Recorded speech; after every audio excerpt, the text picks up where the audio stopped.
e raccontarvi un po' quello che è stata anche la mia esperienza in Consiglio regionale. Allora, qui con me in piedi, e se vuoi anche sederti, c'è Alberto Stefani, che è il segretario della Lega Veneta, della Liga Veneta.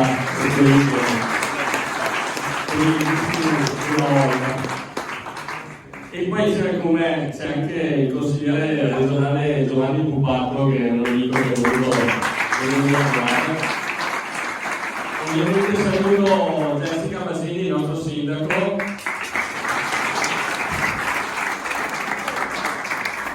Poi credo che ci siano Mattia Lazio, il consigliere comunale, non so se ci sono altri consiglieri in giro, comunque insomma qualche autorità ce l'abbiamo. La Michela Ortolano, che ho visto adesso, che lei consigliera comunale. Aspetta la mano, no, non devo dire. Marco Muso, scusa, l'assessore. Mitico, guarda. Allora, cosa ho fatto io in questi 5 anni in regione? Adesso state seduti perché ho 10 ore da raccontarvi quello che ho fatto. Allora, no, cercherò di essere molto sintetico. Allora, io sono stato in questi 5 anni componente di 3 commissioni: Commissione Agricoltura, Attività Produttive, Caccia, Pesca, Commissione seconda Urbanistica, Lavori Pubblici, Ambiente, Cave, e tutto quello che riguarda, diciamo, il mondo dell'ambiente, diciamo così, in generale, e sono stato vicepresidente di una 4ª commissione che si occupa della legalità, della verifica dell'applicazione delle leggi in Consiglio regionale e delle iniziative a contrasto della criminalità. Ma poi magari vi darò anche due spunti su questa cosa che alla quale sono particolarmente appassionato. Sono stati 5 anni un po' complicati, perché i primi 3 sono andati via con il Covid, e quindi è stata una gestione commissariale, diciamo, della regione nei primi 2 anni e mezzo, e poi ha ripreso la sua attività. Adesso noi siamo a fine mandato. Entro il 23 novembre ci saranno le elezioni, quindi tutti quelli che chiedono ma chi sarà il presidente, tutto questo dibattito, state tranquilli.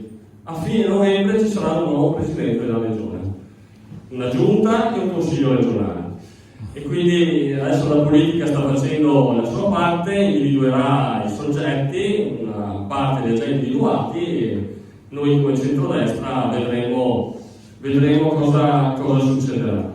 Allora, io ripeto, ho seguito in questi anni tutti i provvedimenti che sono passati nelle commissioni. Allora, prima di arrivare al Consiglio regionale, il provvedimento, la proposta di legge passa in commissione. In commissione viene analizzato articolo per articolo. Ecco, io sono uno di quelli in commissione che ha spulciato articolo per articolo, e anche se magari non avete visto grandi comunicati, grandi notizie sulla mia attività, in realtà io mi sono studiato tutte le leggi che sono passate in questi ultimi 5 anni, quindi ho fatto veramente un lavoro molto certosino, un po' per la mia professione, perché siccome io faccio avvocato e poi le leggi le devo interpretare, ho avuto per la prima volta l'esperienza, e qua devo ringraziare insomma il partito che mi ha dato questa possibilità, voi che mi avete votato. Qui a Bologna sono stato tra i più votati, e quindi ho una riconoscenza nei vostri confronti enorme. Poi mi avete visto crescere da boccia, mi avete visto fare il sindaco, quindi insomma mi avete conosciuto in questi anni, ed è stato un lavoro per me molto formativo, perché ho costruito e ho collaborato a redigere testi normativi che fino a prima di entrare nel Consiglio regionale mi limitavo semplicemente a studiare e a cercare di interpretare, e magari lamentandomi dei legislatori che scrivono le leggi male, che si fa fatica a capire cosa vogliono dire. Quindi mi sono trovato dalla parte, diciamo, di chi deve poi redigere, e non è un compito facile, perché dietro ad ogni parola, ad ogni articolo che voi leggete nei vari testi normativi c'è un lavoro di studio e di approfondimento molto impegnativo, di confronto con le associazioni di categoria, di confronto con i vari portatori di interessi, i cosiddetti stakeholder, eccetera. Quindi un lavoro molto particolare. Io sono stato quello che ha redatto e fatto approvare la legge sul fotovoltaico a terra, che è l'unica normativa in Italia che non è stata impugnata dalla Corte Costituzionale e che tutte le regioni poi hanno cercato anche un po' di copiare, perché quello che doveva essere una posizione politica, che era quella di dire non vogliamo il fotovoltaico sui terreni agricoli perché l'agricoltura, il terreno deve essere utilizzato per l'agricoltura, in realtà questo principio, che sembra anche banale, si scontra con degli obiettivi di produzione di energia da fonti rinnovabili da parte dell'Unione Europea, e quindi noi dobbiamo comunque raggiungere degli obiettivi, quindi c'è da trovare il punto di equilibrio. Ecco, io ho messo in piedi una legge che mette in riga tutte le tutele, tutti i vincoli, tutti i limiti che le pubbliche amministrazioni, comuni o regione devono verificare nel momento in cui rilasciano l'autorizzazione all'installazione di un impianto fotovoltaico. Quindi ho fatto un lavoro molto certosino, ma anche molto utile ai soggetti che poi devono applicare la norma, perché è come una checklist, cioè vanno a vedere esattamente dove si può e dove non si può. E in più, per tutelare il nostro patrimonio agricolo, che è molto particolare, noi abbiamo un'agricoltura che fa quasi 8 miliardi di euro di valore aggiunto, ed è un'agricoltura fatta di eccellenze, fatta di qualità, non facciamo quantità noi.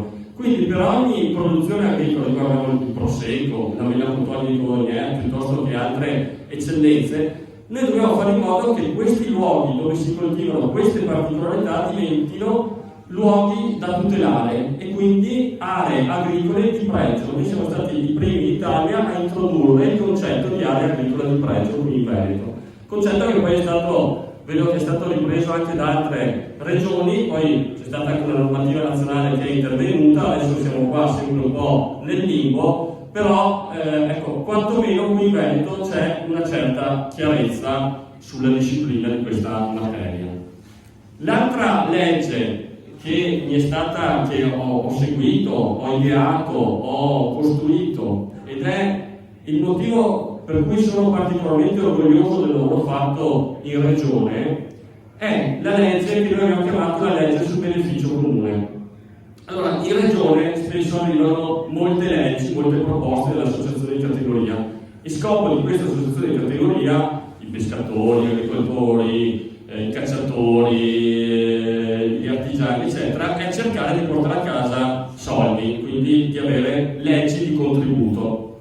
Noi abbiamo un bilancio regionale che sta in piedi, però sta in piedi, tenete conto che il 90% del nostro bilancio regionale va alla sanità. 9 miliardi di euro mediamente all'anno vengono utilizzati dal nostro bilancio per far funzionare il nostro sistema sociosanitario. È la materia più importante che abbiamo, è quella più strategica, la competenza più strategica che hanno le nostre regioni. E noi tutto sommato, con questi 9 miliardi di euro, facciamo 80 milioni di prestazioni sanitarie all'anno. Siamo una delle sanità d'eccellenza a livello nazionale e a livello internazionale. Tutti i rating sulla nostra sanità sono positivi. È chiaro che però ci sono dei problemi, alcune liste d'attesa, alcune carenze di personale molto importanti in alcuni settori che ci hanno costretto a trovare anche delle soluzioni magari provvisorie, i medici a gettone, piuttosto che delle assunzioni in cerca. Abbiamo fatto tanti bandi e tanti medici non si sono neanche presentati ai bandi di assunzione, quindi è un tema molto particolare. Quindi, per dire che la regione fa sostanzialmente sempre leggi di spesa, dove si stabiliscono appunto dei contributi o delle azioni a sostegno. La legge sul beneficio comune cerco di spiegarvela perché secondo me è un modello di economia che, quando diventerà effettivamente applicata, se voi la leggete sono 10 articoli, uno magari non la capisce subito, ma adesso cerco di darvi anche l'aspetto, come dire, l'idea economica, di politica economica che ci sta dietro. E questa legge nasce da un mio approfondimento sul tema della responsabilità sociale delle imprese. Allora, noi abbiamo da una parte una cultura che ci arriva da personaggi come il beato Giuseppe Tognolo, economista di Pieve di Soligo, che ha ispirato la Rerum Novarum, l'enciclica di Papa Leone XIII ai primi del Novecento. In quell'enciclica il Papa scriveva che il comunismo va condannato assolutamente. Non si impara proprio, è stato proprio tranciante. Sul modello capitalistico dice sì, il libero mercato, sì, la crescita e lo scambio sono necessari, ma bisogna fare in modo che il mercato tuteli i lavoratori, che il mercato tuteli le nostre comunità, che ci sia comunque un'attenzione sociale rispetto all'attività di impresa. Nei primi del Novecento è nata Banca della Marca e Credito Cooperativo, qui a Ossano, 130 anni fa. Sono state costituite, dopo questa idea dell'enciclica, l'impegno sociale dei cattolici e quindi gli asili. 100 anni fa, abbiamo festeggiato qualche anno fa quello di Colognè. Si è costruito un mondo, sono stati costituiti i sindacati, le cooperative. Cioè il nostro modello economico veneto cresce perché c'è un'idea dietro di impegno sociale e di attività economica che deve aiutare non solo a guardare al profitto, ma deve guardare anche al benessere della comunità. Negli anni 70 a Valdagno, Marzotto costruiva il villaggio Marzotto. C'era un imprenditore, c'era l'edificio Rossi, eccetera. Altro esempio straordinario. Dice, non devo occuparmi solo di far andare l'azienda, di produrre lane, tessuti, eccetera. Devo occuparmi anche dei lavoratori che non hanno la casa, devo occuparmi dei figli dei lavoratori che devono andare a scuola e non c'erano ancora le scuole, non c'erano scuole professionali. Costruisce un villaggio dove c'è la scuola, c'è l'asilo, c'è la formazione, c'è il teatro, c'è la cultura. Questo perché? Perché crede in un benessere di tutta la comunità. Guarda alla responsabilità sociale dell'impresa. Questo è il pensiero economico che ci sta dietro a questa legge. Poi recentemente in Europa arrivano una serie di direttive che ci dicono che le imprese di un certo livello, le banche, le società quotate, devono presentare i bilanci di sostenibilità, devono occuparsi della sostenibilità ambientale, della sostenibilità sociale, devono fare iniziative e devono pubblicare questo rendiconto di attività insieme al bilancio, allo stato patrimoniale e al conto economico. Questa diventa per legge un obbligo. Questo obbligo poi è stato esteso sempre di più. Adesso l'Europa si è un po' fermata su questa cosa perché pensano che sia un po' troppo pressante, perché poi con la nuova normativa obbligavano a questi bilanci di sostenibilità anche tutta la catena dei fornitori, e noi qua per esempio in Veneto il 90% delle nostre aziende sono piccole e medie imprese, quindi pochi dipendenti, è anche difficile occuparsi di queste cose. Però le nostre imprese da sempre sostengono le associazioni, sostengono lo sport, danno il contributo, si occupano del benessere della nostra comunità, e quindi questo impegno sociale cosa comporta? Comporta che c'è una disponibilità da parte dei nostri imprenditori di investire sul territorio. E noi dobbiamo fare in modo che questa sensibilità verso il territorio sia coordinata con le pubbliche amministrazioni, con i comuni e la regione.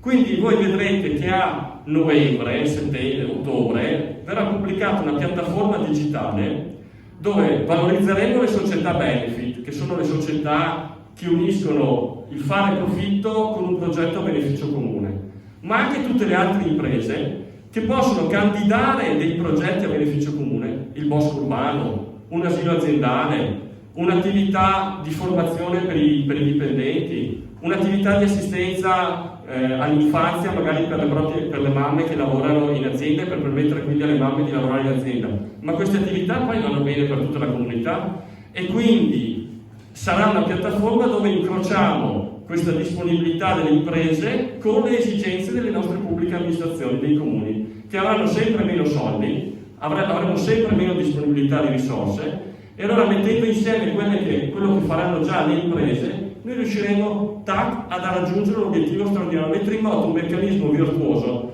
Credetemi, allora io ho fatto un conto, anzi c'è un'agenzia che ha fatto un conto di questo tipo. Mediamente Le imprese che hanno più di 80 dipendenti investono 250.000 euro all'anno in iniziative, le chiamano ESG, Environmental, Social and Governance, cioè legate all'ambiente e al sociale. Moltiplicando quei 250.000 euro per tutte le aziende che hanno sopra di 80 dipendenti in Veneto, noi muoviamo circa 500 milioni di euro. 500 milioni di euro sono l'addizionale IRPEF della Regione Veneto, che noi non vi abbiamo mai fatto pagare in questi 15 anni. E quindi è una legge che secondo me metterà in moto un meccanismo, la chiamano economia civile, dove l'impresa si occupa anche di iniziative sul territorio e lo fa non per fare semplicemente beneficenza, ma lo fa nell'interesse della stessa impresa, perché se un'impresa, un'attività economica vive in un contesto sano, ambientalmente tutelato e in una comunità dove non ci sono tensioni, dove la gente va a scuola, si forma e dove c'è un equilibrio, l'impresa è destinata a vivere nel lungo periodo e a crescere. Questa è la legge di cui io sono molto orgoglioso e spero veramente che arrivi ad essere applicata e diventi veramente un volano per la nostra economia. Siamo la prima regione d'Italia che ha fatto un provvedimento di legge di questo tipo. Mi fermo sulla regione sui temi generali.